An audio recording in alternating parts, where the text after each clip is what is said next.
రాజు sir ఇది project గురించి కొంచెం డీటెయిల్ చెప్పండి నాకు ఏంది. సో మన ప్రాజెక్ట్ వచ్చేసి షాద్ నగర్ లోనే టౌన్. మరి ఫస్ట్ ఫేజ్ చూసారు, మనం ఇప్పుడు సెకండ్ ఫేజ్ ఇది ఎంట్రీస్ అవుతున్నాం. శ్రీ లక్ష్మీ బాలాజీ టౌన్షిప్ అండి. సో మీరు చూస్తున్న వెంచర్ మొత్తం 46 acres లోనే డిటిసిపి రేరా అప్రూవ్ చేసిన ప్రాజెక్ట్.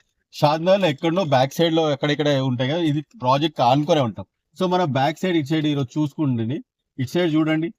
సైట్ మీద ఎలా చూడొచ్చు, టెంట్ లో మన బుకింగ్స్ జరుగుతా ఉన్నాయి, ఎంతమంది కస్టమర్స్ వస్తున్నారు, ఎలాగ జరుగుతుందో మీరు ఇదంతా చూసుకోవచ్చు. సో ఇది వచ్చేసి మనకి టౌన్ కి ఆనుకొని ఉన్నాం కాబట్టి ప్రాజెక్ట్ ని సూపర్ గా బుకింగ్ జరుగుతా ఉన్నాయి. సో ఇప్పుడు ఆగి చూద్దామండి. Okay sir. చూద్దామండి సరే సార్. ప్రాజెక్ట్ ని కూడా. సో మీరు మనం వెంచర్ లోపలికి వచ్చినాక మన కర్వింగ్ స్టోన్స్ బాక్స్ చూడవచ్చు. అండ్ మన డ్రైనేజ్ బాక్స్ కూడా చూపిస్తానని చెప్పారు. నార్మల్ గా ఈ హౌస్ కి ఒకసారి చూడొచ్చు. ఒకసారి మీరు జూమ్ చేసుకొని చూసుకుంటే లోపల హై రైజ్ అపార్ట్మెంట్స్ కి ఎలాగైతే మనం కన్స్ట్రక్షన్ చేస్తామో అలాంటి పైప్ లైన్స్ ఎంత పెద్దవి అంటే ఇన్ ఫ్యూచర్ ప్రాబ్లం రాకుండా ఉండాలి. అండ్ వాటర్ కనెక్టివిటీ కూడా చేసేసి టౌన్ మున్సిపాలిటీ ఒకసారి మొత్తం వెంచర్ కంప్లీట్ అయిపోతే కనెక్టివిటీ ఇస్తే వాటర్ కూడా వచ్చేస్తుంది. సో మళ్ళీ నెక్స్ట్ మీరు సీసీ రోడ్స్ చూడొచ్చు. ఉండాలని మొత్తం కంకర్ రాళ్ళతోటి ఈ సీసీ రోడ్స్ కంప్లీట్ చేస్తున్నారు. So swimming pools, cafeterias and theme parks, 2 theme parks కూడా ఇస్తున్నాం. అండ్ యాడ్ ఆన్ ఏంటంటే మన క్రిస్టియన్ కమ్యూనిటీలో ఉన్న వాళ్ళకి ప్రైమరీ స్కూల్స్ 2 యాడ్ చేస్తాం.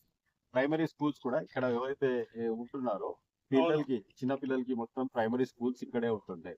సో ఒక దగ్గర తీసుకొని వచ్చాము. టౌన్ కి ఆనుకొని ఉంటాము, మార్కెట్ కి దగ్గరలో ఉంటాము. మనం ఏ గ్రాసరీ తీసుకోవాలనుకున్నా కానీ టౌన్ లోనే ఆనుకునే ఉంటాం కాబట్టి వాకబుల్ డిస్టెన్స్ ఈ వెంచర్ ఉంది. అండ్ ఇది వచ్చేసి ప్రెస్టీజియస్ కంపెనీ జెమ్ మోటార్స్ నుంచి మనము ఈ ప్రాజెక్ట్ ని రెడీ చేస్తున్నాం. 46 acres. ఇంత పెద్ద వెంచర్ ఇంకా షాద్నగర్ టౌన్ కి ఆనుకొని లేదండి. షాద్నగర్ గురించి ఎవరికైతే తెలియదో వాళ్ళకి కూడా ఒకటి ఏంటంటే సార్, కొంతమందికి షాద్నగర్ తెలియదు. ఎందుకంటే షాద్నగర్ బెంగళూరు హైవేలో ఎంత ఫాస్ట్ గా డెవలప్మెంట్ జరుగుతుందో ఇది అందరికీ తెలిసేలాగా చెప్తున్నా. ఎయిర్పోర్ట్, ఎప్పుడైతే ఎయిర్పోర్ట్ కనెక్టివిటీ ఉంది మనకి ఇక్కడ నుంచి, and highway Kashmir to Kanyakumari highway కాబట్టి ట్రాన్స్పోర్ట్, రోడ్ ట్రాన్స్పోర్ట్ కూడా ఉంది. Air connectivity, road transport and railway connectivity కూడా మనకు ఉంది. ఈ 3 కనెక్టివిటీలు ఉన్నాయి. హైవేకి దగ్గరలో ఉన్నాం. సో ఇంత మంచిగా ఉంది. ప్లస్ ఈ చుట్టుపక్కల ఏం డెవలప్మెంట్స్, కంపెనీస్, ఇన్ఫ్రాస్ట్రక్చర్స్ ఏంటి అంటే, ఒకటి వచ్చేసి మన లెఫ్ట్ సైడ్ మీకు చూపించా NRSC national remote sensing centre, ISRO signals దొరుకుతాయి. అండ్ మనం రోడ్ కి అవతలకి వెళ్తే ఎంఎస్ఎన్ ల్యాబ్స్ ఉంటుంది, ఎంఎస్ఎన్ ఉంటుంది, అండ్ ఎల్వి ప్రసాద్ ఇన్స్టిట్యూట్ ఉంది. అండ్ రాబోయే రోజుల్లో మనకి దగ్గరలో మేకగూడ డేటా సెంటర్ వస్తుంది. అండ్ ఫిలిం ఇండస్ట్రీస్ ఇక్కడే ఉన్నాయి. కొంతమంది ఫిలిం ఇండస్ట్రీ వాళ్ళకి కావాల్సిన ల్యాండ్స్ కూడా తీసి పెట్టారు. అండ్ జూ పార్క్ కూడా ఇక్కడికి రాబోతుంది.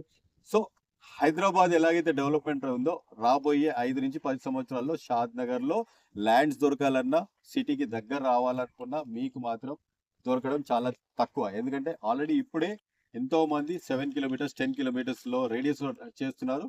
మనకి చౌలపల్లిలో దగ్గరలో షాద్ నగర్ లో రీజనల్ రింగ్ రోడ్ కూడా ఉంది. ఈ 10 కిలోమీటర్స్ రేడియస్ లోపట్నే ఉండాలి. సో మనం వచ్చి 1/2 కిలోమీటర్ రేడియస్ లోనే ఉన్నాం. ఇంత సూపర్ ప్రాజెక్ట్ మళ్ళీ దొరకడం చాలా తక్కువ అండి. అయితే కరెక్ట్ మీద ఇన్వెస్ట్మెంట్ చేసిన వాళ్ళు భవిష్యత్తులో ఎవరు లాస్ అయినట్టు లేదని కానీ మనం చూస్తున్న సండే రోజు ఇదంతా మీకు ప్రూఫ్. సో ఈ వెంచర్ లో మీరు కనుక మీ సబ్స్క్రైబర్స్ కనుక, మనకి ఇన్వెస్టర్స్ కనుక ఎవరైతే సరే తెలుసుకోవాలనుకుంటే పూర్తి డీటెయిల్స్ మెసేజ్ చేస్తారు, కాల్ కూడా చేయొచ్చు.